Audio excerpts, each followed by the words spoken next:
So Charles is my student doing his master's, and this is work on virtualizing a restricted Boltzmann machine and making it run on multiple FPGAs at the same time. Thanks. So I'm going to be speaking about building a multi-FPGA virtualized restricted Boltzmann machine architecture using embedded MPI. So a restricted Boltzmann machine, or RBM, is a two-layer artificial neural network, and I'll explain a bit more of that soon. And the main reason RBMs are interesting is they may be used to efficiently train deep neural network structures layer by layer. And these deep neural networks have in turn been recently applied to many interesting machine learning problems, such as recognizing hammered numbers as well as nonlinear dimensionality regression. So a problem with such complex models is that when you have thousands of nodes per layer, which are necessary to represent real-world complex data, learning can take a very long time, from several hours to even days on general-purpose computers. But thankfully, RBM training is very easily parallelized, and several FPGA implementations have been designed and achieve dramatic speedup, from 70 to 150-fold over software implementations. A key characteristic of many of these earlier designs is the use of on-chip block ramps to store network parameters. So on one hand, this provided very high memory bandwidth, but it also restricted the RBM size to several hundred nodes per layer without the use of additional FPGAs. So an alternative approach is a virtualized architecture where we time multiplex the FPGA hardware to handle larger networks. However, a significant performance hit is noticed due to the many memory transactions during these context switches. So in this work, we build upon a virtualized architecture by Daniel Lee, and we try to accelerate large RBMs with limited hardware and increase the performance of this approach. So the rest of this talk is organized as follows. First, I'll give a brief overview of restricted Boltzmann machine theory, as well as talk about the basis virtualized architecture before going to some of the improvements made to increase performance. And also talk briefly about the embedded message passing interface, or MPI programming model, and discuss how it helped in the development of the system. So let's begin with some notation. As I mentioned earlier, the RBM is divided into two layers, called the visible layer and the hidden layer. And each node is connected to all of the nodes of the opposite layer. So it forms a bipartite graph. And this is a 4x4 RBM, which means there are 4 nodes in each layer. The main training operation in RBM is called alternating give sampling, or AGS. And in this procedure, we alternate between evaluating all of the nodes in the visible layer and all of the nodes in the hidden layer. So in this diagram, we're showing 4 stages of this AGS procedure, where at time 0, we first initialize the visible nodes with some input data called the training example. Then given this input, we can calculate the node states of the hidden layer by calculating a weighted sum called an energy for each of the hidden nodes. So for example, these are the 4 weighted connections used to evaluate hidden node 0 given the visible layers. And we calculate this energy for each of the hidden nodes until we completed the entire layer. So next we can calculate the visible layer again. We can reconstruct it by using the hidden nodes, by using the same procedure, by calculating weighted sums or energies for each of the visible nodes. And this can continue to once again reconstruct the hidden layer at time 3. So another way of visualizing these weighted connections is in a weight matrix. So if we consider a matrix where the visible nodes are along the rows and the hidden nodes are along the columns, we see that each element in this matrix is the weight on the connection between a pair of nodes. And here I'm highlighting in red the weighted connections used to evaluate hidden node 1, which is a column axis of this weight matrix. And in blue, I'm showing the weights used to evaluate visible node 1, which is a row axis of this matrix. So these energy computations require these row and column axes, and allows the performance in our FPGA implementation comes from accessing these rows and columns in parallel. So something else we can notice in this representation is that if we increase the size of our nodes, say to a 5x5 RBM, we quadratically increase the size of our weight matrix, and this can very quickly exceed the capacity of our FPGA. So our RBM size becomes limited by the available on-chip memory. The way we train larger RBMs is through virtualization. So if we partition our weight matrix into smaller subsets that can fit on the FPGA, we can calculate partial energy, they're called partial weighted sums, for each of these partitions, and spread this work across time to train the full RBM. So for example, if we only fit 4 weights or a 2x2 weight matrix on chip, then we could calculate partial energies for each of the 4 partitions required to span this entire weight matrix, requiring 4 context switches. And then we can accumulate the partial energies to evaluate node states. So for example, to evaluate hidden node state 1, we would need to accumulate the energies across a column of partitions using partitions 0, 0, and 1, 0. So the key ideas here are that the energy calculations require row and column accesses of this weight matrix, and we can spread this work across time using virtualization to train a large RVM with limited hardware. So the basic virtualized architecture consists of a memory interface with a processor, memory controller, and direct memory access or DMA engine, as well as a set of compute engines. And these hardware components are connected via an on-chip message passing network. So we looked at three main ways of increasing performance in this system. First, we looked at increasing the size of partition that could fit on an FPGA. Second, we looked at improving the memory interface. And finally, we looked at extending the design to multiple FPGAs. So in the next few slides, I'll go over how each of these changes were made and how they affected performance. So partition size has two main effects on performance. First, a larger partition means that fewer of them are required to span the weight matrix, which means fewer context switches are required. In addition, a lot of the performance comes from accessing these rows and columns of weights in parallel. So a larger partition means we can access more weights in parallel and thus increase performance. A simple way of increasing partition size is by reducing the number of bits used to represent weights. And this allows us to pack more weights on the same number of block grams. But the challenge in this approach is how to address these new weights. So the original virtualized architecture was able to access rows and columns in parallel by storing diagonals of the weight matrix on separate block grams. So this means that for each row and column, each element is on a separate block gram and can be addressed individually. So you can see this in how the weights are stored in block gram. So the row in blue and the column in red are both spread across 4 block grams and can be accessed in parallel. So the original architecture also used 32-bit weights. We decided to halve this to 16 bits to pack 2 weights on every block gram address. However, this complicates the addressing of rows and columns. So we found that by using a block diagonal structure of 2 by 2 blocks, we were still able to access the rows in parallel by simply using the same block gram address. And it turns out that by using one extra pipeline stage, we're also able to access 1 column per cycle. So this block diagonal structure allows us to pack more weights on chip and increase partition size, and helps increase performance of our system. The second major improvement was to the memory interface.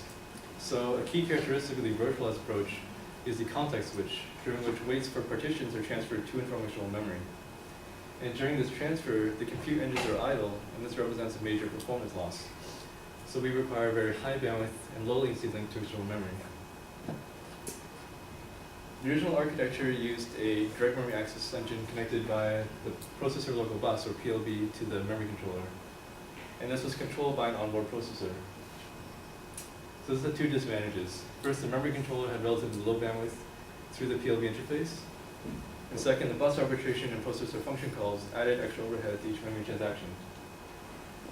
So we developed our own memory access core, a new DMA engine, connected to the native port interface of the memory controller, providing a high bandwidth link. And in addition, the memory access core loads instructions directly from external memory, which means we require no interaction from the processor during our computation. And this helps further reduce the latency of our transactions. So this memory access core provides higher bandwidth and lower latency and helps further increase performance. And we can now compare performance against the original architecture on a single FPGA. And we use an absolute performance metric called connection updates per second, or CUPS. And this is essentially the number of alternating Gibbs sampling procedures performed per second. And with these two improvements, in particular the partition size, we see an over 4-fold increase in performance over the original design. So next we looked at extending the designs of multiple FPGAs. So this diagram shows 16 partitions handled by a single FPGA. And this requires 16 context switches to evaluate one set of node states. So virtualization allows us to not only spread work across time, but also across space. So if we have 4 FPGAs, we could distribute the work across all 4 of them and reduce the number of context switches to 4. However, we still require the accumulation of partial energies across these partitions to train the full RVM. So what we can notice is that if a row column is spanned by a single FPGA, then we don't require any cross-FPGA communication during this accumulation step. However, when a Aurora column is spanned by multiple FPGAs, then we do require some accumulation. And to prevent network congestion in this case, we use a large-scale triader accumulation. So, for example, in our 4 FPGA system, we would first accumulate energies horizontally, representing the first stage of our triader, and then on the first FPGA to evaluate node states. And these node states would then be broadcast back to the remaining FPGAs.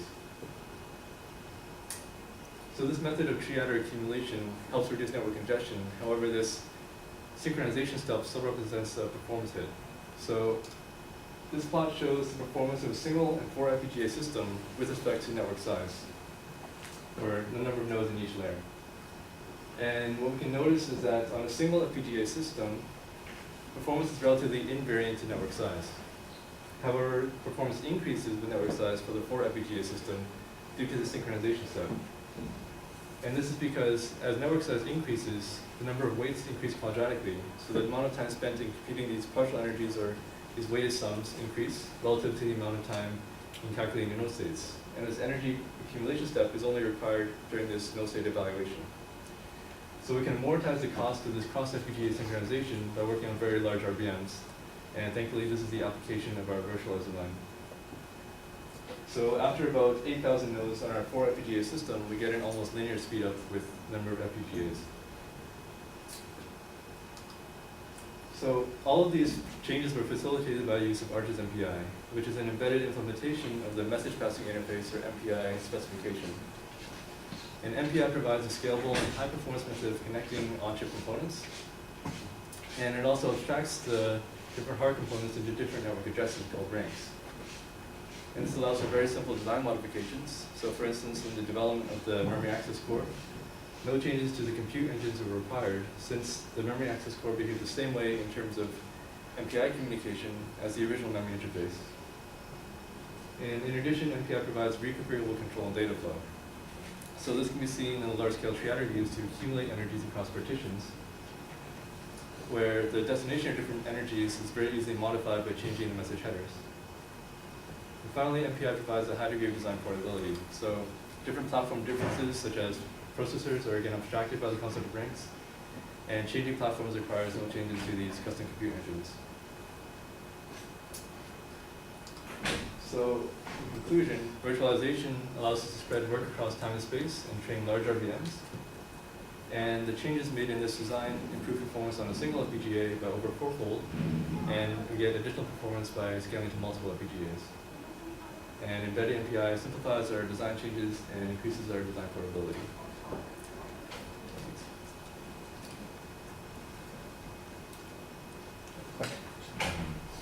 Quick question.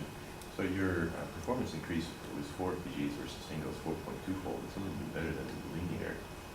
So no, sorry. So this is performance comparing single FPGA implementations. So on a single FPGA comparing to the original design, we got it over. Oh, I see. It's kind of confusing with the 4. What was your speedups? Do you know specifically from just changing your memory model, not including the compacting of the package? So the memory. So most of the essentially you get pretty much a 4-fold increase because we doubled the size of our partition. So that partition size increased by pretty much 4-fold, and then the extra little points is pretty much from the memory interface change. Was there any impact on accuracy when you reduced the 32 bits to 16 bits? So we did some experiments to try and learn on very simple test cases, such as learning on like an example of a number 2, handwritten number 2. And in that case, there was very little change in performance and in the recognition. But for more complicated models, then it might be possible that you have a less range in our weights. So we might not be able to train on very complicated models. But for our test cases, we found that it worked pretty well. And previous studies have shown that 16 bits is pretty adequate for neural networks. What's sort of the bigger program that you've tested this design with? So the one I've been testing has been a very simple model of handwritten number recognition. So there's a paper by Professor Hinton at UT where he trained a multi-layered neural network to recognize handwritten numbers, and I've been working on training that. So this is MNIST? Yeah. And what was your, do you remember what your recognition results were? So I don't have complete recognition results yet, so I was only playing with the model a little bit, just to validate that the system works, but I haven't. So this is missing a few things such as like regularization of weights and momentum, so it overfits the data pretty quickly sometimes. So I need to add some of that to make it learn a bit better. So could you say a few more words about what do you mean by virtualized architecture? Because the way that I see it, it seems like blocking in matrix multiplication, right? So you seem to break a bigger matrix multiplication problem into a smaller one. Right. And I think in compiler there's a technique called blocking, like to better match the available function memory size or cache size and things like that. So I just wondering how does it relate to that, and what exactly do you mean by virtualized architecture in this context? So basically virtualized just means that we're training a larger virtual RVM, so a much larger RVM than we could train. We're using smaller physical resources.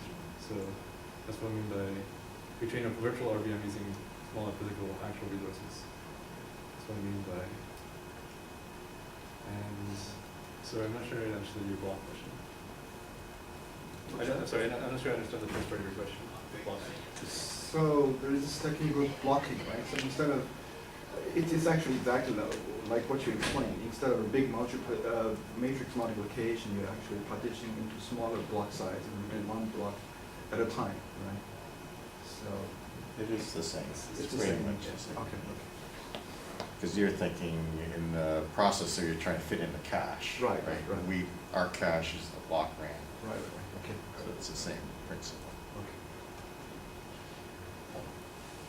Okay. Okay, any other questions? Just a silly low-level question. What kind of block RAMs were you using on the FPGA? Sorry, what kind of FPGA, what kind of block RAM were you using, and why? Because there's multiple kinds. Okay, so this was a Vertex 5, so it's the B3 platform. So it's Vertex 5 FPGAs, and so we used simple dual ported memory. So basically 18 kilobit memories, and then we used the simple dual ported mode to expand it to 36 bits. And this means there's only one read port and one write port at a time. So that's why we used the block diagonal structure to only use one read port at a time. Because otherwise, a simple way of just accessing packed memory is just to have two different read ports accessing different portions. So to pack more data on chip, we decided to use simple dual ported so that we could only use one read port.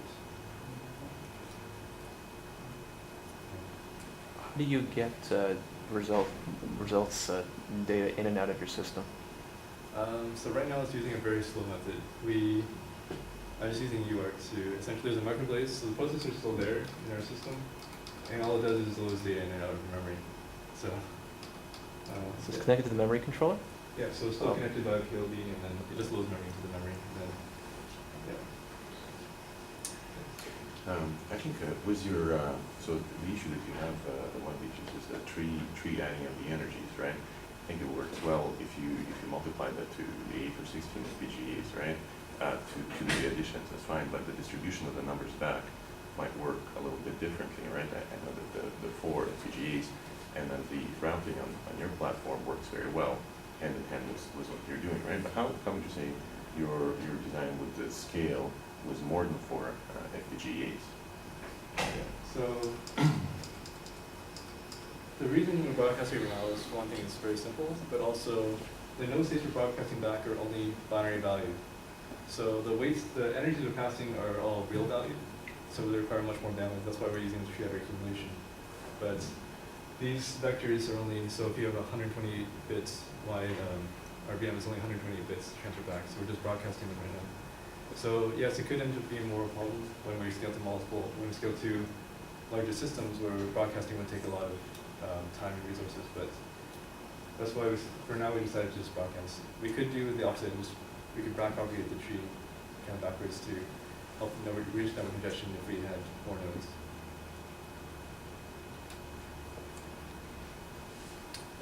Okay, let's thank the speakers.